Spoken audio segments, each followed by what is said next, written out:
What is up? Welcome to Mock It Like It's Hot, Club Fantasy's weekly mock draft show. We have been all over league size over the last couple of weeks. 2 weeks ago, we did an 8-team league, and tonight we are going the opposite end of the spectrum, a 14-team fantasy league mock draft. And this one's kind of special to me because my home league is a 14-team mock draft. I always used to joke we started this show to help me get better and answer my questions at fantasy football.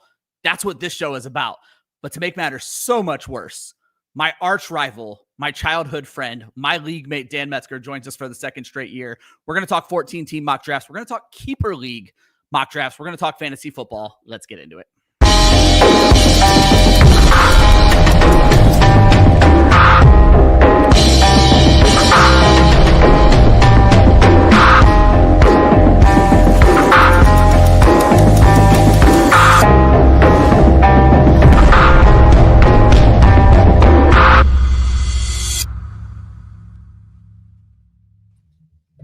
What is up? Welcome to Mock It Like It's Hot, Club Fantasy's weekly mock draft show. I am your host, Ryan Weisse. With me, as always, Austin Amandolia.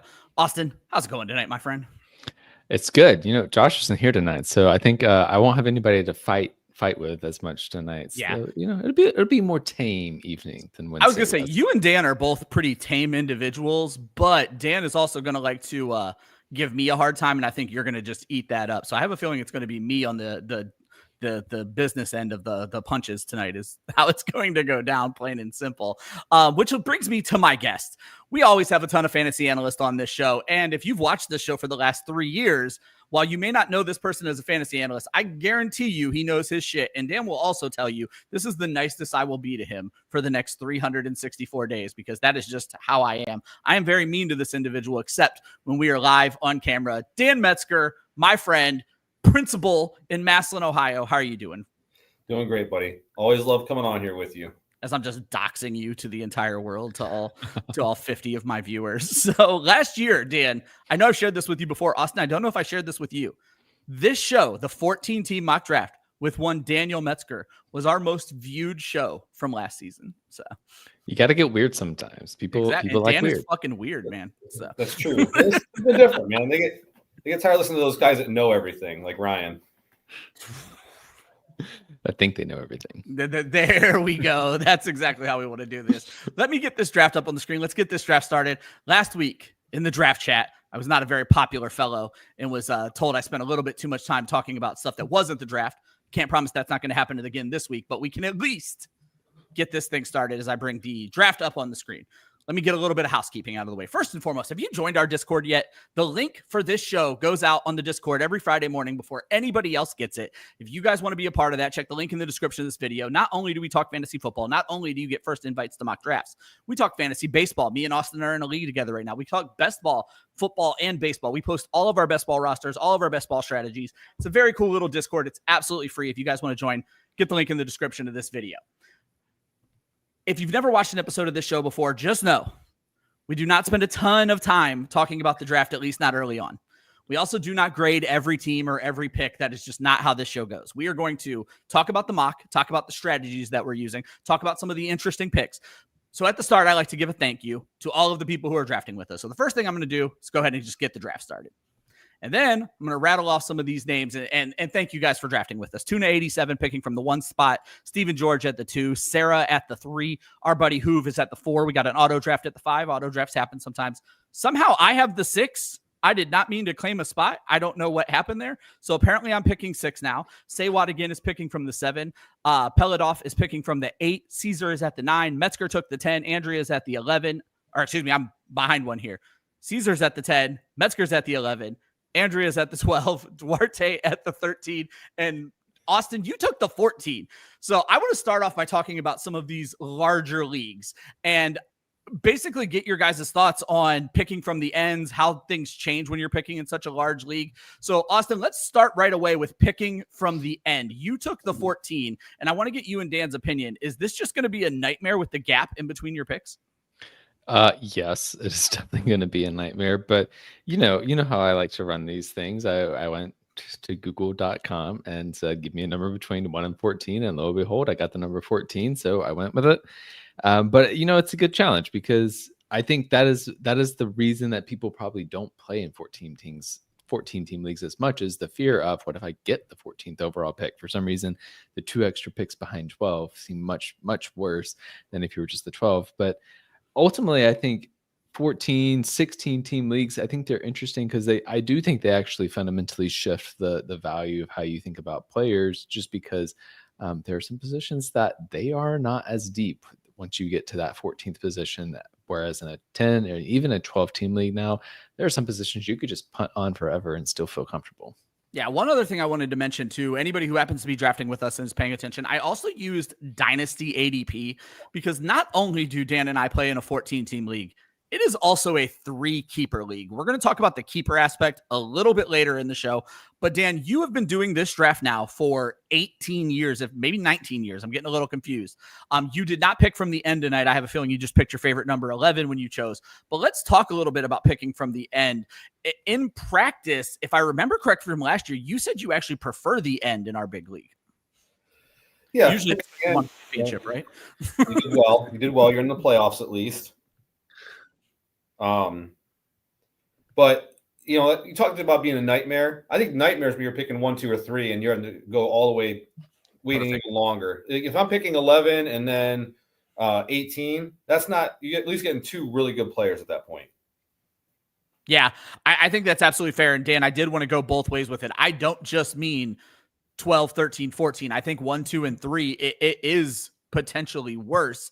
And a lot of times in leagues like this, because of how big the gap is, Dan, between 14, the first pick and the 14th pick, they'll do what's called a 3rd round reversal, where the person who picks 14th in the first round also picks first in the 3rd round. But I think you reach a boiling point at 14 where you're then way too much penalizing the person with the first pick, to your point, because there's already such an enormous gap between their first pick and their second pick. Yeah, I think it just makes it so much worse when you're picking that early. I like picking at this point, like so you get 2 good players. I'm also want to shout you out. No, number 11 is my favorite number. That warmed my heart a little bit. Thanks, buddy.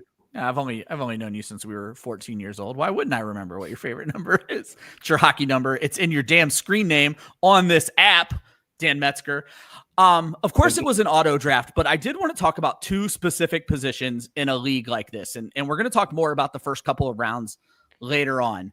But Austin, you did something I kind of expected someone to do in your draft spot. Does a 14-team league, is that where we start to put more of a capital on elite quarterbacks and tight ends? This show forever has been draft your quarterback late. And Dan, I'm going to let you anecdotally tell that story later, how that has not worked out in our league. But Austin, you grabbed Trey McBride at 2-1, and there are 2, maybe 3 elite tight ends in a 14-team league. It seems like those guys where a tight end is required just hold an enormous amount of value. Yeah, I think so, especially because if you're drafting towards the end in general, you're going to miss out on some clips here and there. You're going to have some situations where you lose a lot of value, you get from one tier to the next tier.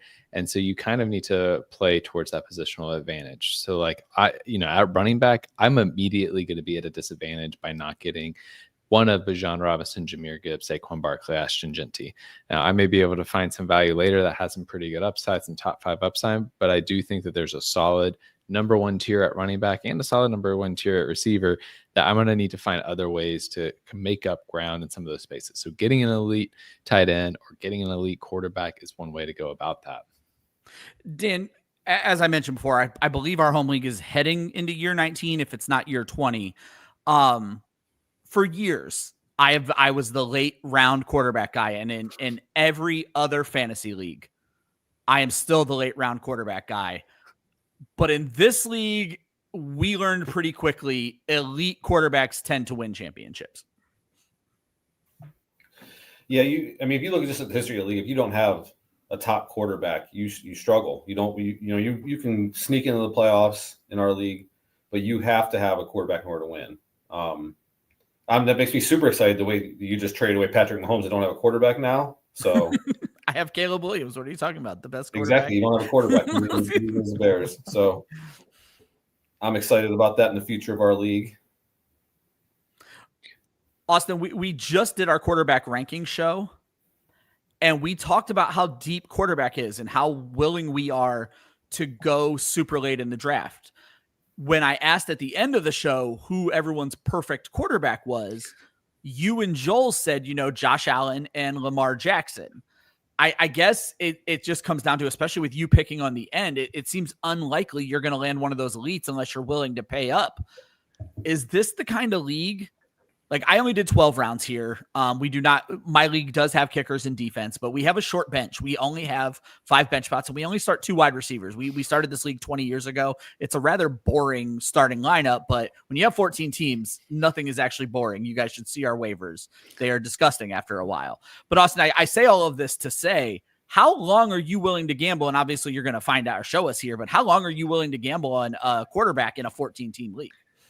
Definitely less than I am typically willing to gamble. I think because of Dan's point, and also because of the point Joel brought up on the quarterback ranking show, like there's a clear break between those top 3 to 5 quarterbacks and quarterbacks 5 through 15. Once you get to that range, like honestly, like, and we talked about this on the show, there are so many quarterbacks. I'm like, they're basically equivalent. In my rankings, like once you get to, honestly, even Bo Nix at QB7, I feel like I could pick anywhere between QB7 and QB18. And I'm like, yeah, all of those guys feel like they give me the same level of excitement.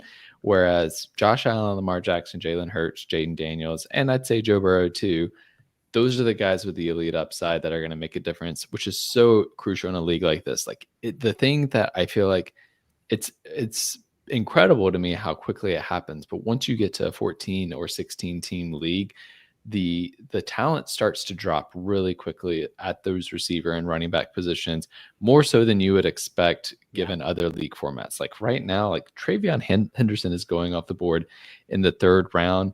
I've got another 12 picks to wait for a running back to come back to me. And I strongly doubt that one of Kyron Williams, Josh Jacobs, James Cook, or Chase Brown are going to make it back to me.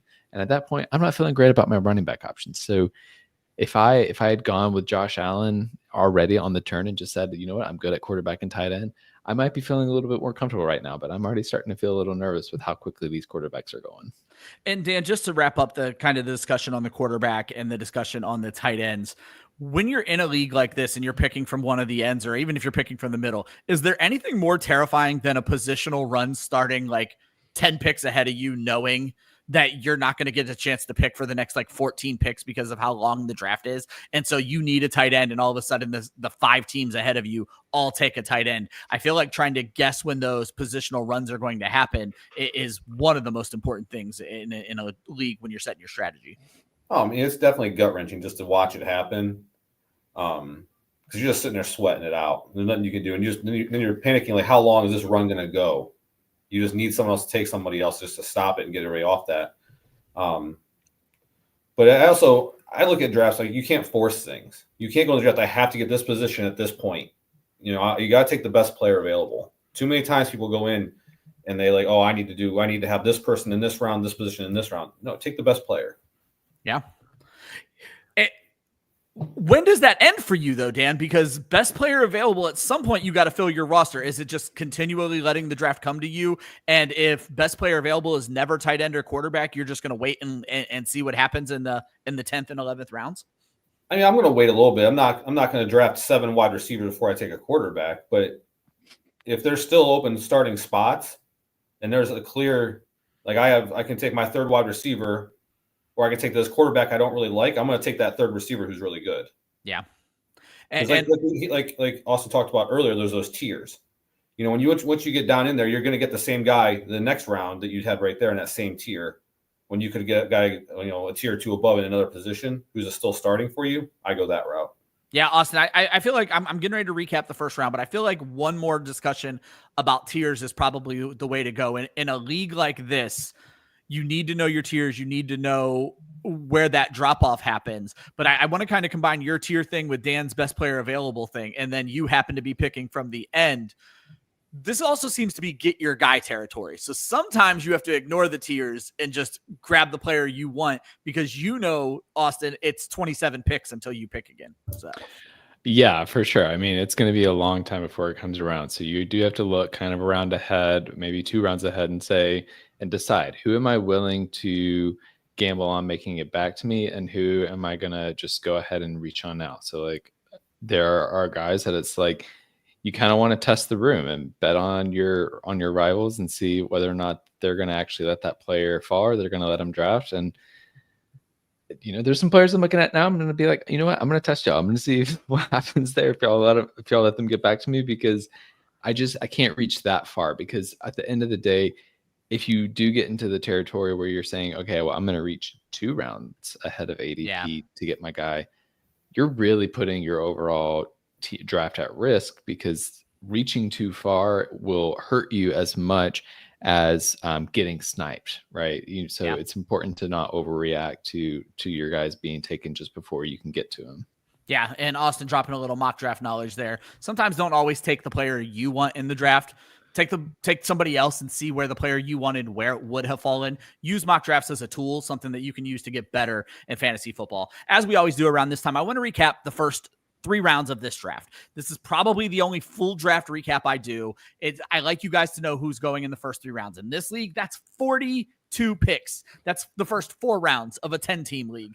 First 5 rounds of an 8-team league like we did a few weeks ago. So I'm going to break down these first 3 rounds, and then Dan and Austin, I'm going to give you a chance to tell me if any of these players stick out to you, if there were any weird picks that happened in the first 3 rounds. So the draft starts off with Jamar Chase. Then we go Bijan Robinson, Jahmyr Gibbs, Saquon Barkley, Justin Jefferson, Ashton Genty, CeeDee Lamb, Malik Neighbors, Brock Bowers, Amon-Ra St. Brown, Puka Nacua, Brian Thomas, Devon Achane, and Drake London wraps out round 1.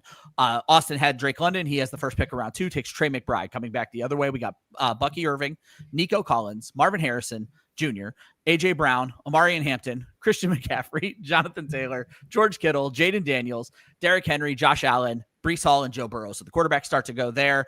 Coming back around, Travion Henderson is the first pick of round 3, then Lamar Jackson, Kieran Williams, Josh Jacobs, Ladd McConkey, Kenneth Walker, Jackson Smith and Jigba, Chase Brown, Garrett Wilson, Jalen Hurts, James Cook, RJ Harvey, T. Higgins, and Patrick Mahomes are the first 42 picks of this draft, the first 3 rounds. Dan, when you look at these first 3 rounds and knowing our home league the way you do any team builds stand out to you? We have one team going all running backs.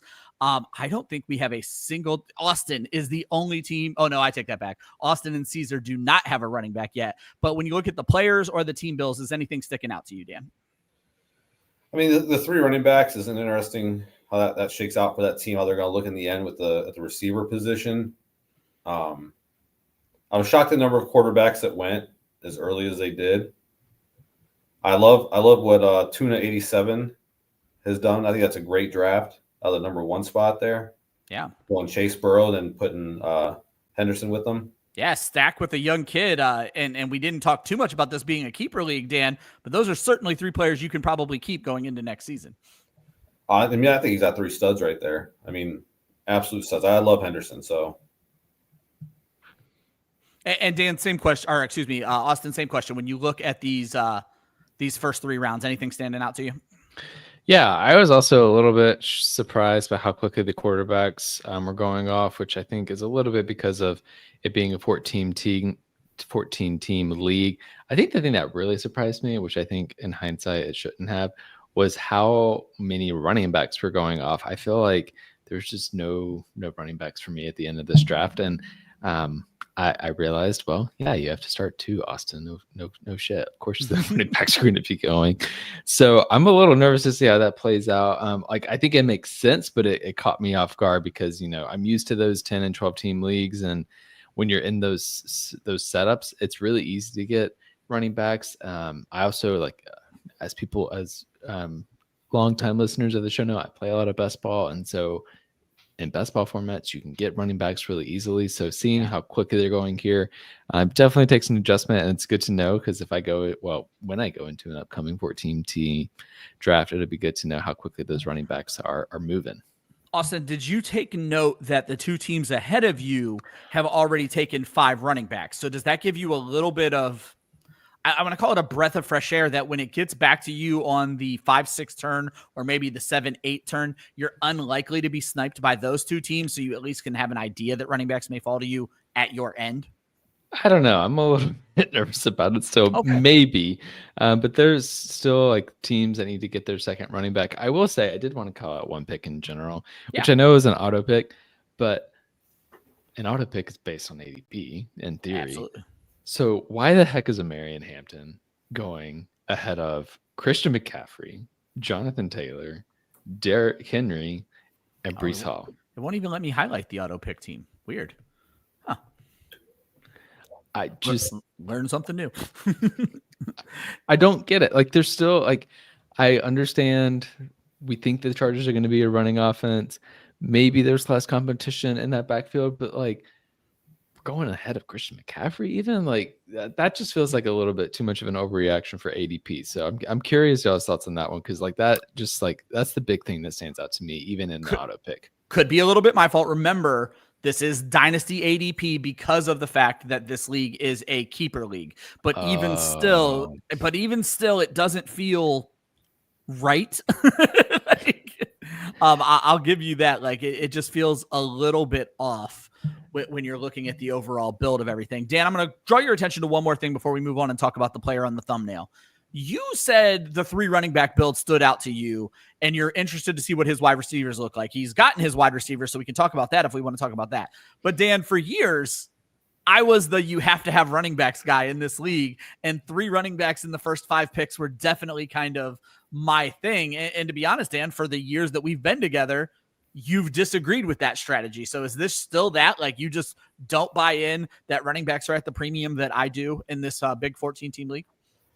I mean, if you're trying to win a championship, you need a balanced team. You gotta have players. I mean, you need running backs. Don't get me wrong, but I think that running backs get hurt far more often. There's just I trust receivers more. I trust big time receivers over big time running backs, unless they're someone like Saquon. Saquon catches the ball, he runs the ball, he does a little bit of everything. They have to be doing a little bit of everything. Gibbs, to me, at number 3. When he's not like the bell cow, he's not going to get that many touches as other running backs. I would rather take Justin Jefferson there. Interesting. See, I'm the exact opposite. Gibbs would be my second pick, and for me, Ashton Genty might be my third. It's close between he and Chase. I was happy to get Genty at 6. But yeah, it's definitely a difference in philosophy. Speaking of Jahmyr Gibbs and the Detroit Lions in general, Amon-Ra St. Brown is the thumbnail for this full PPR league. And to be honest, the wins have swayed my opinion on Amon-Ra St. Brown for the last few weeks. Austin, I'm going to let you make your picks here, so I'll get started with you, Dan. The Lions lose Ben Johnson, and my initial take on the Lions losing Ben Johnson was it's going to affect everyone except for Jahmyr Gibbs and Amon-Ra St. Brown. But now we're starting to see all this Jameson Williams hype, and I just wonder, Dan, are you concerned about an Amon-Ra St. Brown that isn't the lone weapon in the Detroit offense? He's still so good. Even though he's not the lone weapon, I still like him. I still have him on my team. I still trust him. Even with an offensive coordinator that I know personally nothing about, I think his name is John Morton. Yeah, I still trust him. You're just a trusting guy, Dan. Austin, you stole DeAndre Swift from me. Should have saw that coming. That was me playing the game because I was like, I'm going to wait and see where he falls. But when I'm sitting here talking to the guy who tells me he has absolutely no running backs, obviously he's going to take the guy who I've been screaming at him to take. And Austin, we just got into this fight, 3 episodes ago where you needed running back and still didn't take DeAndre Swift. So I'm glad to see that I'm having a negative influence on you as you grab Jameson Williams. Let's keep the focus on Amon-Ra St. Brown here. But Austin, the hype has been that this could be Jameson Williams' offense this year. Does that steer you away from Amon-Ra St. Brown at all? I don't think so. I mean, I feel like, to me, like the Detroit Lions discourse is really fascinating to me in general this offseason. Like, let us not forget, like, this team, if they didn't have like a historically bad season in terms of injuries on the defense, probably are making the Super Bowl. I know Ben Johnson played a big role in that, but also Dan Campbell played a big role in that. And I don't feel like those shifts and the continued emergence of Jameson Williams has to mean that Amon-Ra St. Brown is no longer quite the fantasy star that he has been. So I'm very comfortable continuing to draft him. I feel like in some ways, like you're getting him right where you've always gotten him. Like he's not priced up, he's not priced down. So it's not even like you're getting to like take him at a discount, which is kind of a bummer on this. But like I feel really comfortable with that offensive setup still. There are some questions around the offensive line. Sure, they're losing Frank Reich now. Like there are some concerns there, but like I feel like we're in a portion of the season where it's very like overreaction city. It's what training camp, what preseason football is all about in general, is like we're going to overreact to every little thing that happens. And I'm just like, let's stay the course until the Detroit Lions show me on the field that they're going to not be in great offense. I'm going to trust that they continue to pull it together. Yeah, I'm embarrassed to say that Josh Hudson has gotten me to say ill things towards Amon-Ra St. Brown over the last few weeks. I've been a big Amon-Ra St. Brown fan literally since he joined the league. Friend of the show, John Helmkamp, in this offense compared Amon-Ra St. Brown. He said he was going to be the next Cooper Kupp. And I bought in, with Amon-Ra St. Brown. And to be honest, he's lived up to that. Maybe not to the target volume. And that's where Josh deceived me. We'll blame Josh for this. While the target volume, Dan, for Amon-Ra hasn't been great. Like he was only at like 141 targets last year, which is not bad. It's just not elite numbers. He still put up the best yardage and touchdowns of his career. And when you look at this offense, Dan, and I think you said you're not worried, so I agree with that. There's no reason to see anyone stealing touchdowns from Amon-Ra St. Brown.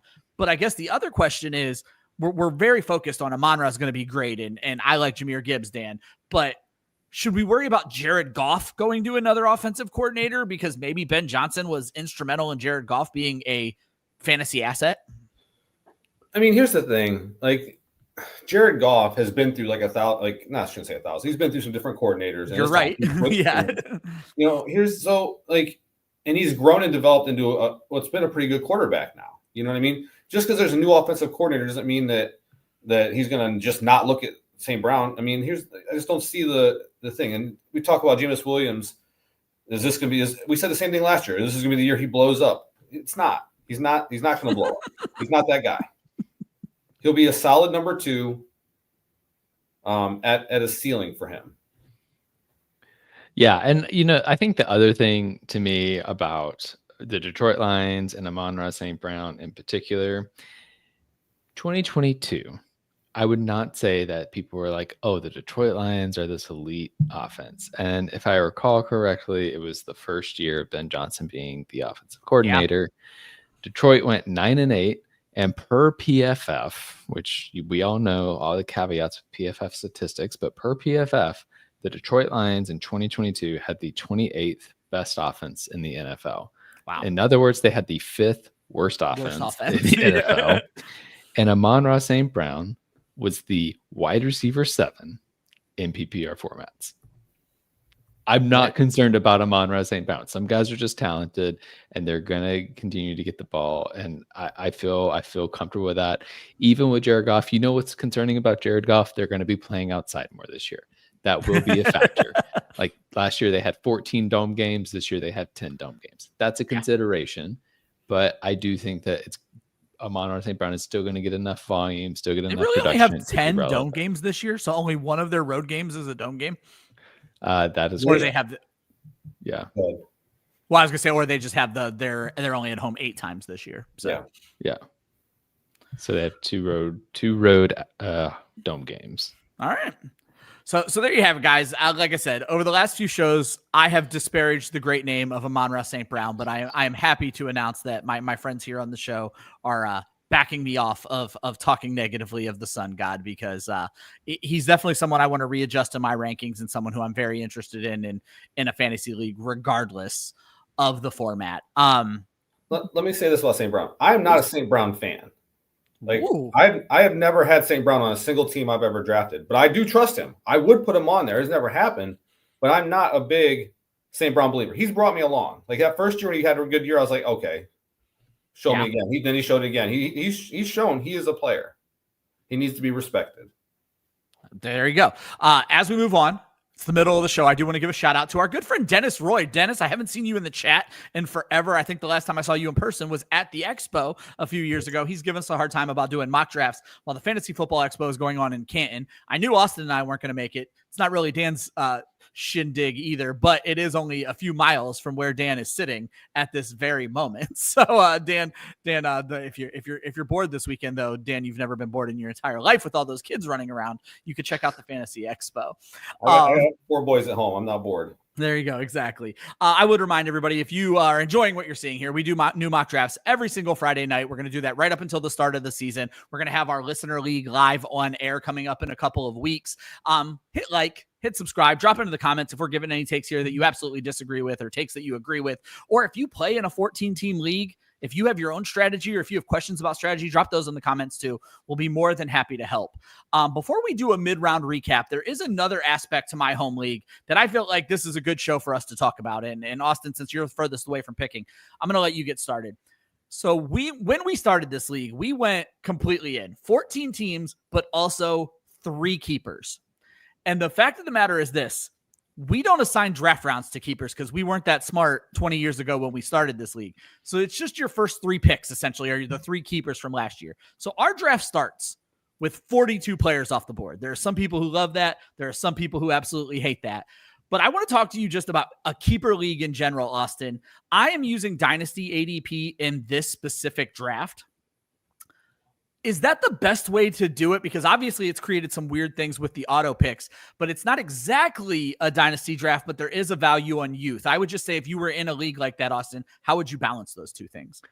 Yeah, I think when I am doing keeper leagues, I am usually I'm treating it more like a redraft league than I am a dynasty league. So I lean to more towards the redraft rankings. I'm not caring as much about age, because the way I go about redraft or keeper leagues in general is I am either looking to acquire like players that I think might pop off next season in the very, very late rounds of the first draft, or I'm just paying attention to the waiver wire throughout the season. And when there's a player that I'm like, ooh, I think they may have potential, I'll pick them up. Or maybe I'm out of contention heading into the playoffs. I'll start acquiring players that I think, okay, let's see if they make a run during the playoffs and are interesting for me during the season next year. I think a great example of this is when Lamar Jackson first got his starts for the Baltimore Ravens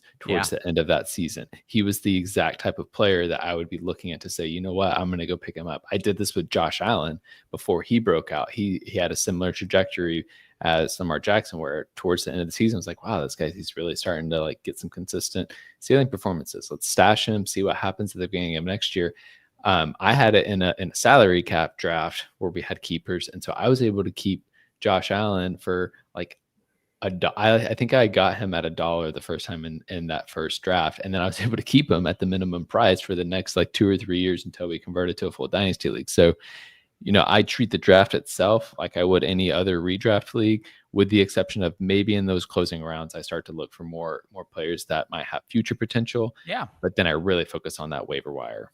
And Dan, Austin, we've kind of seen that in our league, Dan, but we also have like 3 teams of our 14. And that's one great thing about a home league, folks, is you get to know these owners and their draft strategies like crazy. Dan, we have 3 teams that always have the rookie fever. So we know rookies are going to go early and often between 3 of the teams in our league, where everybody's trying to find that next keeper. So Dan, what I was going to ask you about here is, all these years later, how do we feel about, I love what Austin brought up, that he found Josh Allen for dirt cheap and was able to keep him for dirt cheap.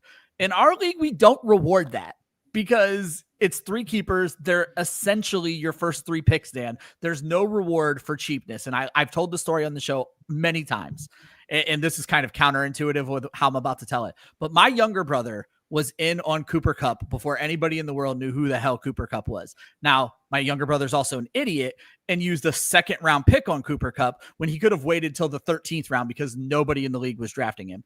But Dan, do you think it's a better keeper format, having played in ours for so long, to maybe reward people with draft cost or something for finding these players later in the draft? I'm personally torn on it. I mean, my whole philosophy as someone who works in education is rewarding people and kids for doing a good job. But But at the same time, I don't like to punish someone because, well, let's say they drafted Cooper Kupp in the second round, so they lose their second round pick. You know what I mean? Like, he was on him early. Should we punish him for it, or just have a level playing field? Well, he could have also not taken him that early because nobody, literally the resounding voice in the room after he said Cooper Kupp was who? Nobody knew who he was. I knew who he was. I think me, you, and Taylor knew who he was, and that was it. So. What was I taking him that early? God no. I mean, but it worked out great for him. But here's, I'm just, you know what I'm saying though. Like, there's no, I don't like punishing people either. So it's like, I like how our league does it because it's a level playing field. You still have the same opportunity to go out and get those guys that nobody thought of. Yeah. Put them on your team and keep them still. You still have the opportunity to keep them. You're just not getting the same reward as somebody else. That's actually a good point, Dan, because it is at its heart a redraft league. And I guess not having the round cost in there, especially on a 14-team league, it does keep the playing field a little bit more level. And the other thing it does is we allow future draft pick trading. So if you end up with studs on your team, it encourages you to trade some of those studs away in the offseason. And it's a good point, Dan. I'll give you that. I always look for ways to disparage our keeper system that I helped create. And you talked me off the ledge again there. What I want to do now is take a look at the middle rounds here. So we've already discussed the first 3 rounds. I'm going to just point out some interesting picks I find from rounds 4 to 8 right now, the middle rounds of this draft. Austin and Dan, I'm going to give you guys the ability to do the same. So some of the things I find interesting, after seeing 6 quarterbacks go in the first 3 rounds, only 1 goes in the next 3 rounds. And then we start to see teams starting to latch back onto the quarterbacks. Similar story with the tight ends, though. They have been peppered through. It seems like people are more concerned with landing their tight end in a league like this than they are with the quarterback. And then, Austin, we point this out every week, and it's so interesting to me.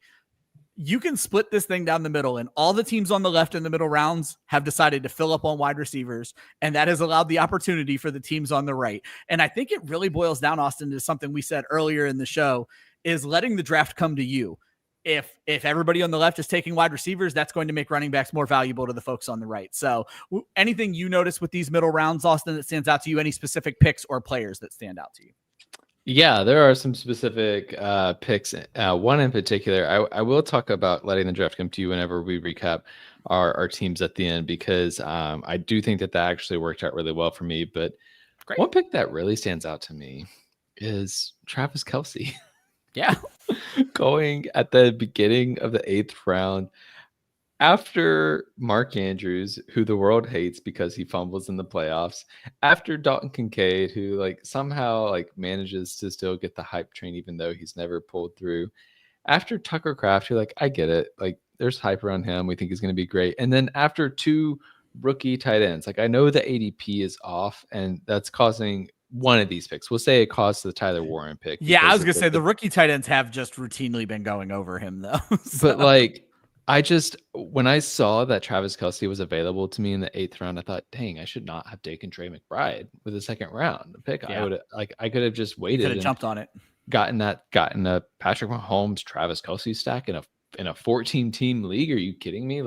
I know that they haven't. Yeah, it's great. It helped me win a championship. Yeah, I was going to say, I know they haven't done as well, or they didn't do as well last year, but that is a championship winning formula by itself. And being able to do it with a 3rd round pick and an 8th round pick instead of a 2nd and a 3rd, like you would have had to do it 2 years ago. Yeah, I would take that any day of the week. Yeah. Dan, same question. When you look at these middle round picks, I do actually want to bring up a quick point about Tucker Kraft, though. I read something rather disturbing in the Football Guys training camp reports, and I haven't dug and done my own research on it yet. So take this with a very large grain of salt. But the Football Guys training camp reports, all of our writers kind of pick a team and break down those teams. And I read that you could see how'd they put it, the tight end revolving door swing back the other way, that Tucker Kraft has looked better, or excuse me, that Luke Musgrave has looked better than Tucker Kraft so far in camp. So Austin, just a final point on that. Does that almost makes Tucker Kraft persona non grata for me at this point, where I mean, this is why I wasn't hyped on him. People forget that Luke Musgrave was the big tight end 2 years ago. Yeah. And the reason that it was Tucker Kraft last year is because Luke Musgrave was hurt. It wasn't just that Tucker Kraft suddenly showed out. they were both drafted in the same year. Luke Musgrave was drafted in front of Tucker Kraft. He had the better rookie year, and then Tucker Kraft went off. I think they're both excellent tight ends. And I think there's a chance where it's just two tight ends, a two tight end system with them. And that does not usually bode well for fantasy upside. Yeah. And then Dan, back to with these middle round picks, or if you have a thought on this whole Green Bay tight end situation, but do any of these middle round picks stand out to you? Like I said, it seems like teams were way more concerned about getting their tight ends than they were their quarterbacks, at least early on. Well, I think, people are creatures of habit. Like they see things that happened last year and they think it's automatically going to carry over. They're going to get the next Brock Bowers. So everybody saw what Brock Bowers did. They're going to hop on tight ends this year. And you talked about the Green Bay tight ends. If there's two tight ends fighting for it, I'm avoiding both of them. I don't want either one of them. Yeah, staying out of it. It's not. I mean, I don't want 50-50 chance. I'm actually going to get a good tight end. I'd rather take someone else. The middle rounds, I feel like a lot of runs. Yes, a lot of runs. So I found that interesting. Seeing that. That's what stuck out most to me.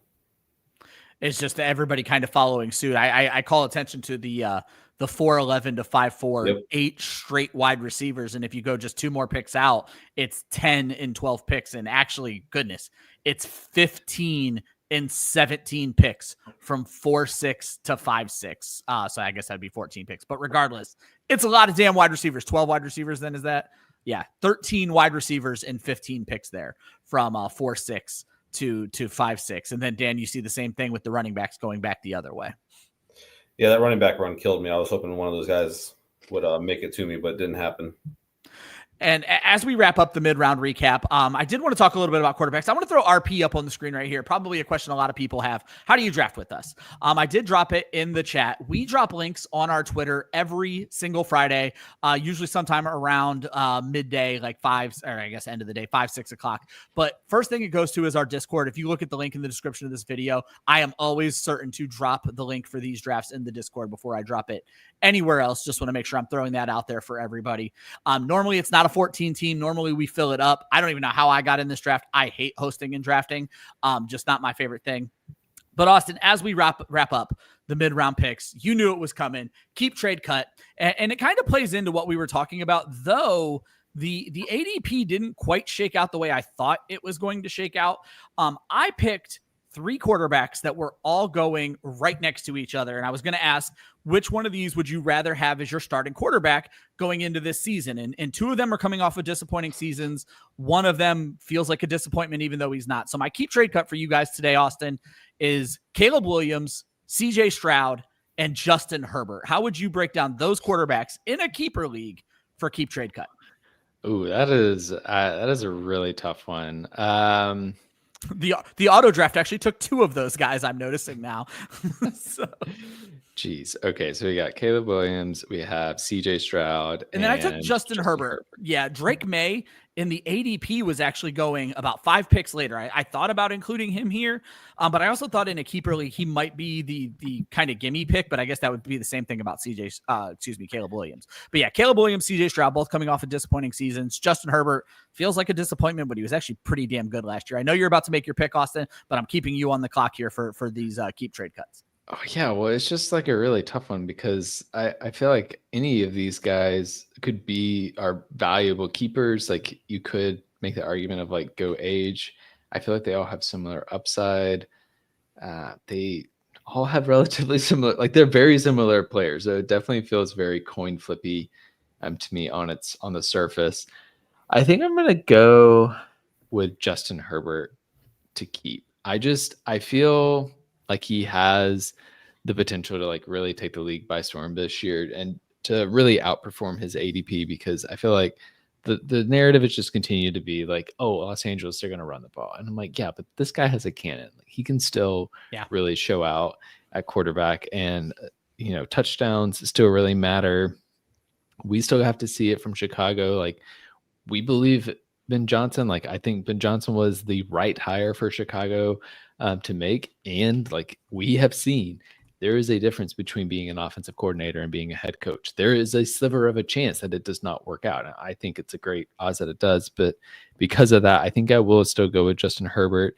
Because I think also like there's guaranteed longevity there too. We've seen it enough that I'm like, he's going to be good year after year. So I'll keep him. I'm going to, I guess, I hate this part now. This is the first time I think I've stumped you this season. You've been kind of laughing at my keep trade cuts lately. So. Yeah, you finally brought your A game. I will trade. I'm going to take us off the screen real quick, everybody, just so you guys can see the draft board a little bit better.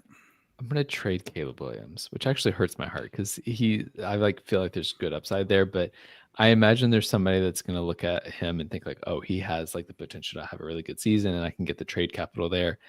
I will cut CJ Stroud. I think he's going to like bounce back this year and it's going to be better, but I do have enough reservations about the offensive line in Houston in particular and just his overall kind of like step back last year, in large part because of the offensive line that I think he's going to have less value than someone like a Caleb Williams. So we're keeping Justin Herbert, trading Caleb Williams, cutting. All right, I already lost the name. CJ Stroud. Yeah. Dan, same question. I have a feeling I know who you're cutting based on conversations you and I have had in the past. I'm not a Williams fan. I don't think he has the maturity to be successful consistently in the NFL. So that's who I would actually cut. I think the other two are a toss-up between Stroud and Herbert. I feel like I trust Houston to throw the ball more consistently. And I think they just need to protect Stroud and he'll be just fine. So I would keep Stroud and I would trade Herbert. There we go.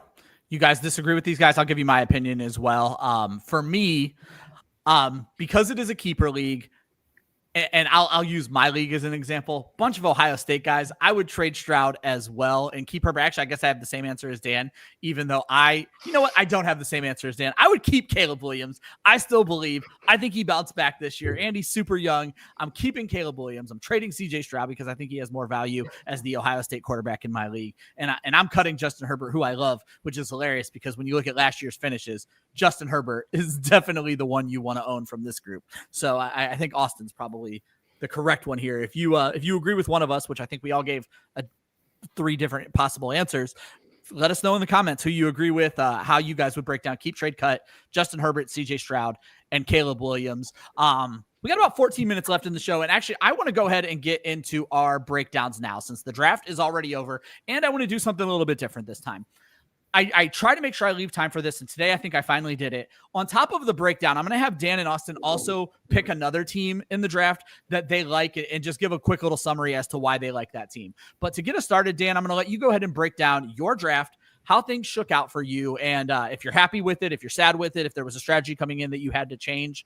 Dan Metzgar picking from the 11th spot. Talk to us about your draft. I'm pretty happy with that. I feel like I'm pretty balanced. I like to be a little bit better at running back. But that run there kind of took that away from me at the end.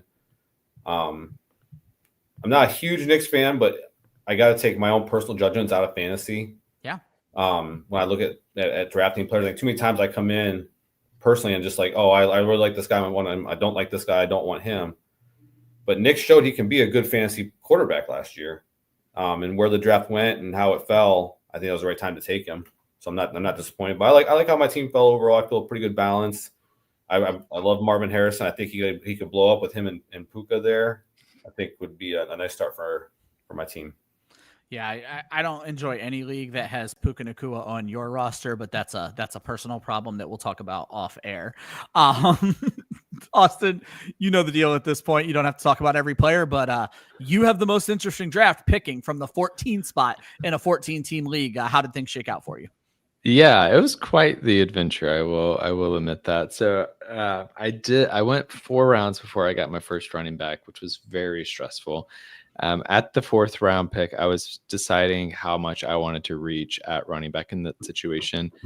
In hindsight, I don't think I realized that Chuba Hubbard was available, and I probably should have just went there, but it felt like I was going to be reaching too much to do that at the time. And this really got thrown off because I did want T. Higgins. I was going to go Mahomes and T. Higgins there and just focus on running back later. That didn't work out. So I was hoping that David Montgomery would make it back to me. When he didn't make it back to me, I was hoping that James Conner would make it back to me, and he also didn't make it back to me. So it was a rough time there. I do, though, like as we talked about earlier, and as Dan mentioned, letting the draft come to you and like being patient and like just trusting the process and not panicking, I think actually really played out well here for me, because I do feel really great about my receivers. Drake London, Devonta Smith, Jameson Williams, Jacoby Myers, like all of those guys are at least serviceable RB or wide receiver 2s or better, I think, on a fantasy team. And the running backs actually panned out better than I thought. Like, okay, I'm not the biggest fan of DeAndre Swift this year, but where I got him, considering how many running backs went ahead of him, I was happy with it. I was fine with accepting that. And then I just smashed a bunch of running backs that I thought have high upside for either the thinking that they have a guy in front of them that if that person gets injured, they will step into a really prominent role, or even some of these guys, I think they have a chance to have an interesting first season in general. So Zach Charbonnet, it's obvious there. If Kenneth Walker gets hurt, he's going to play a big role. Guy. Jaden Blue and Dylan Sampson are both in these interesting running back rooms where I feel like there's enough ambiguity where I am like willing to bet on them, especially at that point in the draft. Jaden Blue, like I could see him being the top running back in that Dallas running back room, because I don't really believe in any of the other guys there. And Dylan Sampson, he's ostensibly the number 2 to a guy who has not been signed by the team. Yeah. The last that I checked, like he still hasn't gotten his contract signed. And the news is dire on Quinshon Judkins right now. I'm not going to get into the actual legal case. If all the stories are true, what he did is reprehensible. There's a very non-zero chance, and I'll throw it up to probably a 50% chance that Quinshon Judkins does not play football this season, and then that makes Dylan Sampson a steal. And I love him in basically all formats in late rounds right now because of that potential upside there. And then I get Tyler Algier at the final pick in this mock, which again, like if Bijan Robinson, God forbid, gets hurt, because that would just ruin my season as a Falcons fan. Tyler Algier, like we've seen him have 1,000-yard rushing season before, and also like he's a good running back in his own right. And in these large teams, like in these large leagues, you can't be picky. Like sometimes you need the running back 2 that may not be like the guy that's getting the bulk of the load, but may fall in the end zone a couple of times. And Tyler Algier is that type of guy where he will have a touchdown every now and then that you'll be mad that Bijan Robinson didn't get him, but it's enough to be your RB2 or your flex play for that week. I was debating Sampson with you at the same time. I was going to. Oh, there you go. Like I almost took him with the pick before you, but I thought I can wait one more, and I was wrong. Yeah, Dan took Cooper Kupp instead of that, and then wasn't able to get him, and goes with the second quarterback in the late rounds. I'll quickly run through my strategy. I did not expect to be drafting in this. If you guys have watched the show before, you know that I hate hosting and drafting at the same time. I feel like I did an okay job this time. Usually those are my worst shows hosting, so I'm sure someone in the comments will let me know how terrible I was. It's running back early for me always in just about any draft, but certainly in this 14 team. I mentioned, I think Ashton Genty is probably my 3rd overall pick in this format.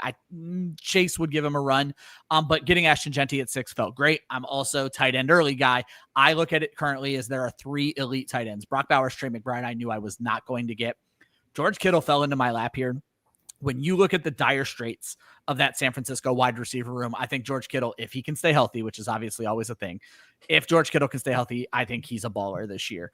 Sticking with running back, I go Kenneth Walker, but then I need to start filling my wide receiver room. So I grab Rashee Rice, who is going to be suspended, but I still like his value this year. Cortland Sutton is the wide receiver 1 for Bo Nix in a up-and-coming quarterback in a good fantasy offense. But then I go right back to running back. In this league, I want 4 running backs. Waiting this long to get 4 running backs was already tough for me. And then I knew Austin needed to take them at the end. And it's not a surprise that I grabbed Tyrone Tracy before I grabbed Travis Etienne, because I have a feeling Austin would have maybe grabbed him when it got back to him if it had made it that far on him, though it probably wouldn't have made it that far. So I grabbed Tyrone Tracy, I grabbed Travis Etienne, and then I start loading up on wide receivers again because I do have to cover for Rashee Rice for the week he's not playing. Stephon Diggs, I think, fell in this draft because of the dynasty ADP. Marvin Mims is another guy in Denver. I do just realize I grabbed 2 Denver wide receivers. Don't do that in your fantasy draft. And then I grab another me and Austin favorite, Wan'Dale Robinson, in a PPR format.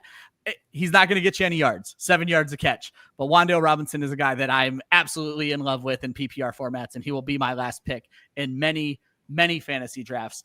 Dan and Austin, I'm going to have you guys talk about any team, or one team each rather, and it doesn't have to be too long, that you like what they did, or maybe you absolutely hate what they did. This is all about learning. Dan, do you got one for me? Yeah, so I called this person out with their first pick, going number 3, Sarah. When she took Gibbs, Sarah with Jahmyr Gibbs. I think there are better players she could have picked there, but overall, when you look at her whole team, I really like her whole team. I think she hit home runs with her late receivers there. With Evans, Olave could be an absolute steal in the 6th round.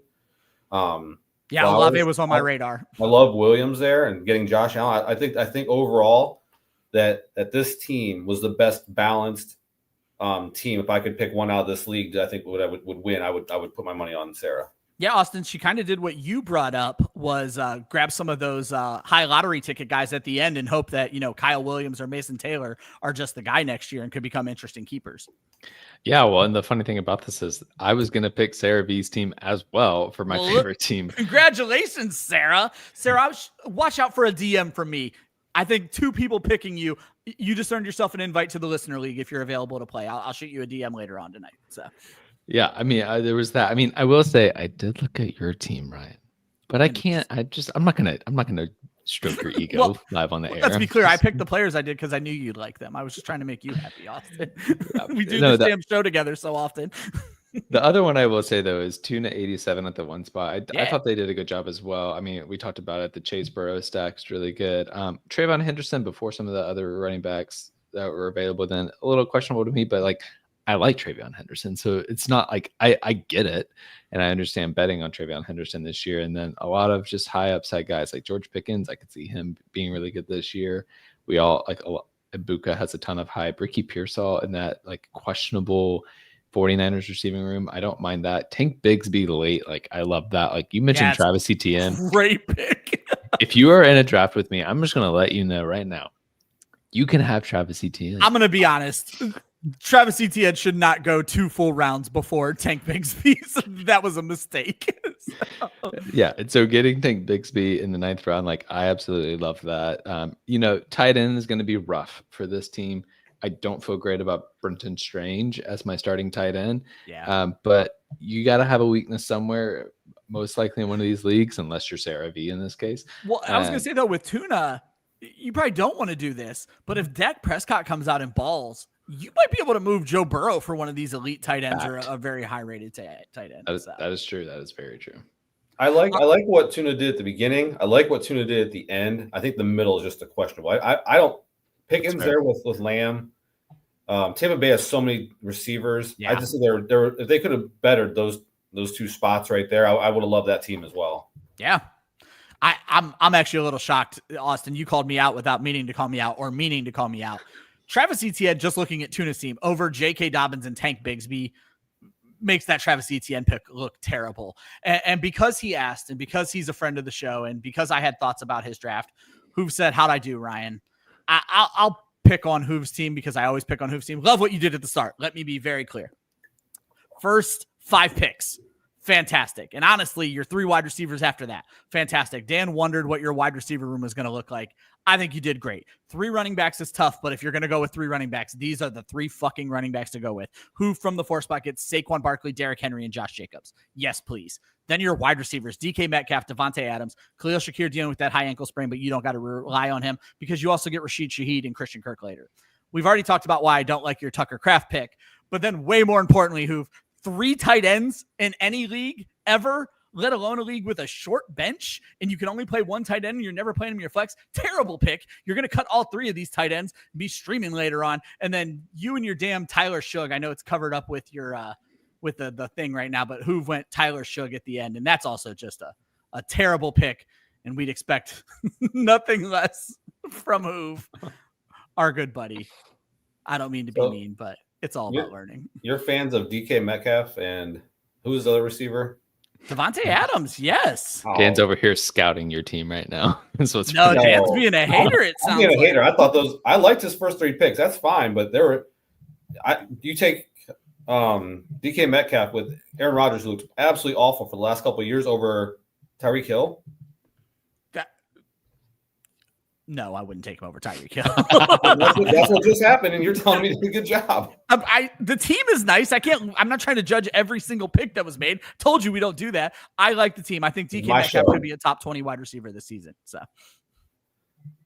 I'm mildly concerned about Aaron Rodgers, but Aaron Rodgers also will hyper target a wide receiver one, and DK Metcalf is very clearly the wide receiver one on that team. So as long as they're on the same page, he will. Yeah, there's that too. There's which also means as long as they're on Aaron Rodgers' page. Well, I was going to say there's no chance they just fist fight one another. Guys, this is the first time in a long time we are getting out of here right at the 1 hour mark. I'm pretty proud of myself. I like how this show went. Dan, I hope it's our most viewed show again. I hope you can hold that title. I hope so after too. year. I love that we have a 14-team audience. Andrea, I want to say thank you and good night. Thank you for drafting with us. Andrea has been in every draft, I think, for the last month. Andrea was one of the first people to mention that she plays in a 8-team league when we did the 8-team draft. Andrea, are you ready to double that now and go 16 or at least a 14-team draft? Let us know. Dan, I know you're not in the industry. Do you have anything that you want to let people know that they should be invested and interested in before we get out of here? Hey, I say it every time I'm on one of these shows, this is the best place to go because it turned Ryan from a terrible fantasy player into at least a respectable one. I mean, and he was terrible, let me tell you. So to Dan's point, do that for you, imagine what they can do for actual people that are, average to start with. To Dan's point, I had 0 trophies when I started with Club Fantasy, and now I have 2 right behind me. They're not my only, well, they are my only 2 trophies. They're not my only 2 championships, but all my championships did come after I came to Club Fantasy. Austin, what do you got going on right now, my friend? Yeah, well, teaching people like you how to actually win championships for one. No, but primarily find us in Discord. We'll talk about those best ball drafts and anything else you got going on. And you can follow me on Instagram and Twitter at Austin_FFL. I'm gonna upset Tomas real quick. Sorry, we don't typically grade every team, and I don't even have the draft up anymore. So I am very, very sorry that we did not judge Peladov's team. This is more about just learning through mock drafting. I'm sorry your team didn't come up in this one, but we do a new mock draft every single Friday. Jump in next week. Make some interesting picks. No offense. I'm just joking. You probably made some great picks. I can't see the draft right now. Thank everybody who drafted with us. Thank everybody who was in the chat. Again, we will be back next Friday. We're going to dip our toes into a little bit of IDP next Friday. And then 2 weeks from now is going to be the Listener League. It's going to be a 12-team draft that we are going to air live on air, 9 o'clock every single Friday night. Always remember, defense wins championships. Offense wins fantasy football. And practice makes perfect. We will see you at the next mock draft.